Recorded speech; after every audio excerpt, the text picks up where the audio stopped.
Queridos irmãos, nós estamos lendo o capítulo 40 da profecia de Isaías, dando continuidade ao que lemos ontem, sabendo que o capítulo 40 já abre o chamado Deutero Isaías e, portanto, são as profecias relativas à volta do povo do exílio. E o profeta começa dizendo: com que haveis de me comparar? É Deus quem fala. E a quem seria eu igual? Fala o Santo. Ele chama Deus de Kadosh, Santo. Ou seja, ele transcende qualquer coisa que possa ser pensada. Ele ultrapassa qualquer conceito que nós possamos formular. Ele está além do que os nossos olhos viram, os nossos ouvidos ouviram, que o nosso coração pressentiu. Ele é maior. Com quem haveis de me comparar? A quem seria eu igual? Levantai os olhos para o alto e vede. Quem criou tudo isso? É aquele povo que, depois de mais de 70 anos de exílio, olha para trás desencorajado. Então Deus simplesmente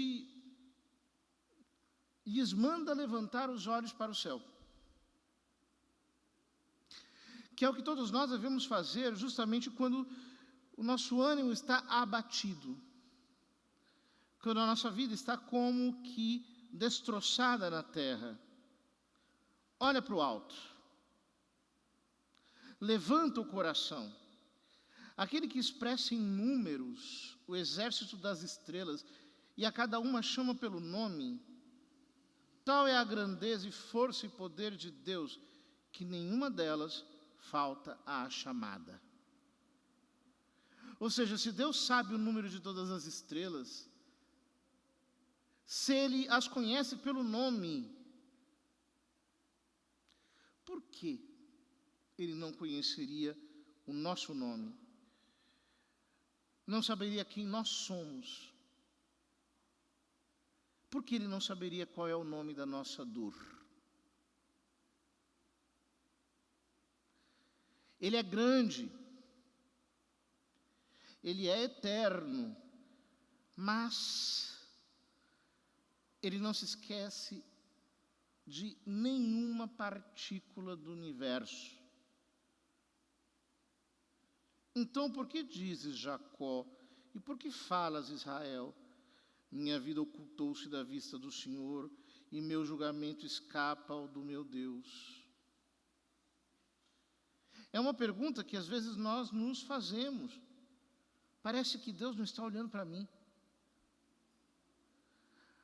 Eu não consigo sentir a presença dEle, não consigo percebê-lo. Parece que Ele me trata como se eu fosse um ímpio, um incrédulo. Parece que não haverá um julgamento justo a partir da minha fé. Mas esse pensamento é um pensamento enganoso. Essa pergunta é uma pergunta que, embora todos nós nos façamos, precisa ser definitivamente respondida. O silêncio de Deus não equivale à sua ausência. Às vezes Ele está em silêncio, mas isso não significa que Ele não está. E, sobretudo, não significa que Ele não age. Acaso ignoras o que não ouviste? O Senhor é o Deus eterno que criou os confins da terra. Ele não falha, nem se cansa. Insondável é a sua sabedoria. Ou seja, não está acontecendo nenhuma espécie de falha no processo histórico. Não há nenhum tipo de hiato, não existe nenhum abismo, nenhuma fala, nenhuma fenda, está tudo perfeito. Ele não se cansa, mas a sua sabedoria é insondável, ou seja, eu não sei porquê. E eu não saberei até o dia do juízo o porquê de muitas coisas. O porquê das divinas permissões, o porquê o Senhor me conduz de um modo ou de outro. Eu preciso, diante da sua sabedoria insondável, inclinar o meu juízo, rendê-lo diante de Deus. Ele dá coragem ao desvalido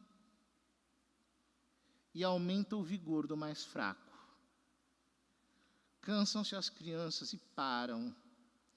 Os jovens tropeçam e caem, mas os que esperam no Senhor renovam suas forças.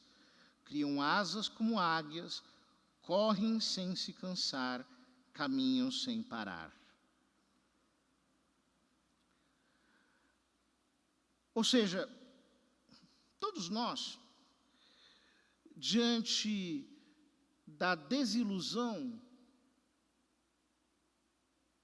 chegamos alguma vez na vida a algum cansaço. Não apenas um cansaço físico, mas um cansaço moral. Por exemplo, eu já não sinto mais vontade de lutar. Um cansaço existencial. Eu paro de formular perspectivas para a minha vida. Um cansaço espiritual, eu não sinto mais vontade de rezar. Um cansaço psicológico, minha alma está abatida, perturbada, tragada pelas ondas. Quem nunca se cansou? O cansaço é humano, mas a fortaleza é divina.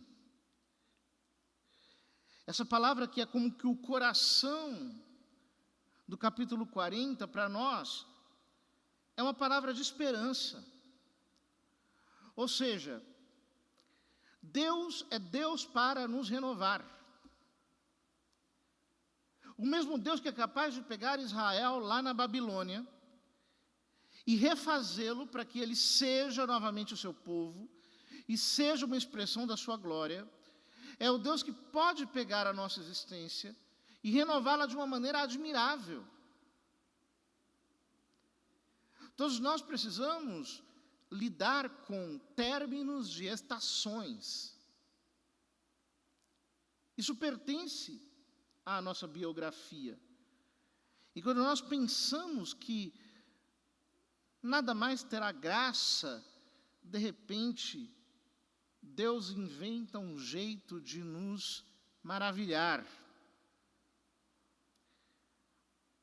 Porém, se nós esperarmos no Senhor, mas os que esperam no Senhor renovarão as suas forças. Os que esperam, a palavra aqui é a palavra hebraica katar, que significa perseverança, confiança, que significa colocar a esperança, não apenas de uma maneira passiva, mas de não desistir, de persistir apesar de tudo. Os que esperam no Senhor renovarão as suas forças, criam asas como as águias. Aqui o autor toma a metáfora da mitologia antiga sobre as águias.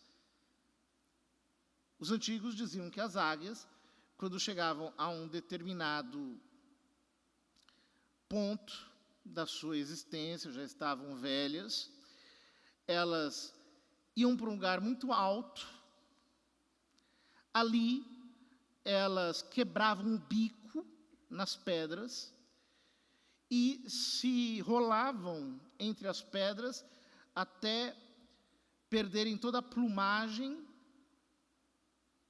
e então esperavam um tempo até que as suas plumas voltassem a aparecer, o seu bico voltasse a aparecer, as suas presas voltassem a aparecer, é um mito.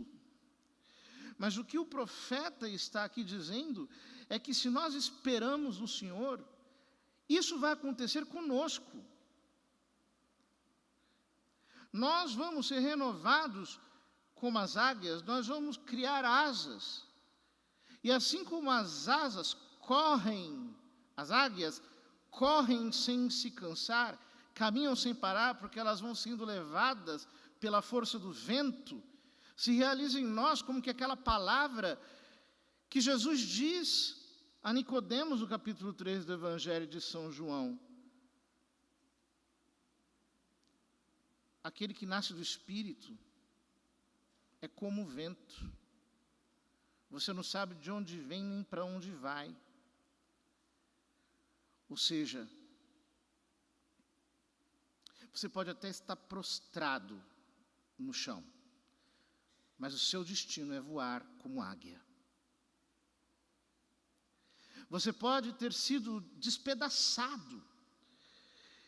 E essa é a especialidade de Cristo. No Evangelho ele nos diz: vinde a mim todos vós que estáis cansados e fatigados sob o peso dos vossos fardos, e eu vos darei descanso.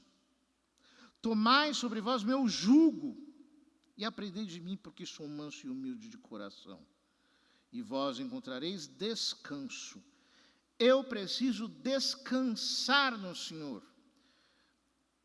Olhar para o céu, olhar para as alturas, ver a grandeza que Ele tem, saber que Ele não me esquece, Ele sabe quem eu sou. Ele conhece as minhas dores, os meus dilemas mais profundos, os meus desencontros, as minhas incoerências, as minhas frustrações. Ele as conhece muito melhor do que eu, sabe quem eu sou, de uma maneira tão íntima que nem eu mesmo conseguiria decifrar. Mas, sobretudo, Ele é Deus para me refazer. O Salmo 103 diz: bendize, ó minha alma, ao Senhor, e todo o meu ser, seu santo nome. Bendize, ó minha alma, ao Senhor, não te esqueças de nenhum de seus favores. Esse é um belo convite que a liturgia da igreja nos faz, tomando essas palavras do salmista. Um modo ótimo de descansar em Deus é louvá-lo, é recordar os benefícios que Ele já nos fez, é repassar com a memória os livramentos que Ele nos deu, as curas que Ele nos proporcionou, as provisões que Ele fez aparecer, para que nós saibamos exatamente aquilo que diz Jeremias em suas lamentações: quero trazer à memória o que me traz esperança. Essa é a esperança do advento. Eu preciso buscar com a minha memória os favores de Deus, bendizê-lo, louvá-lo, descansar em altos louvores, porque somente assim eu poderei descansar suficientemente nos braços do Pai. Que eu descubra essa grandeza de Deus e assim possa, de fato, esperar no Senhor com toda a confiança, ir a Cristo, lançar sobre Ele os meus fardos, porque quando eu o faço, Ele me concede um precioso repouso.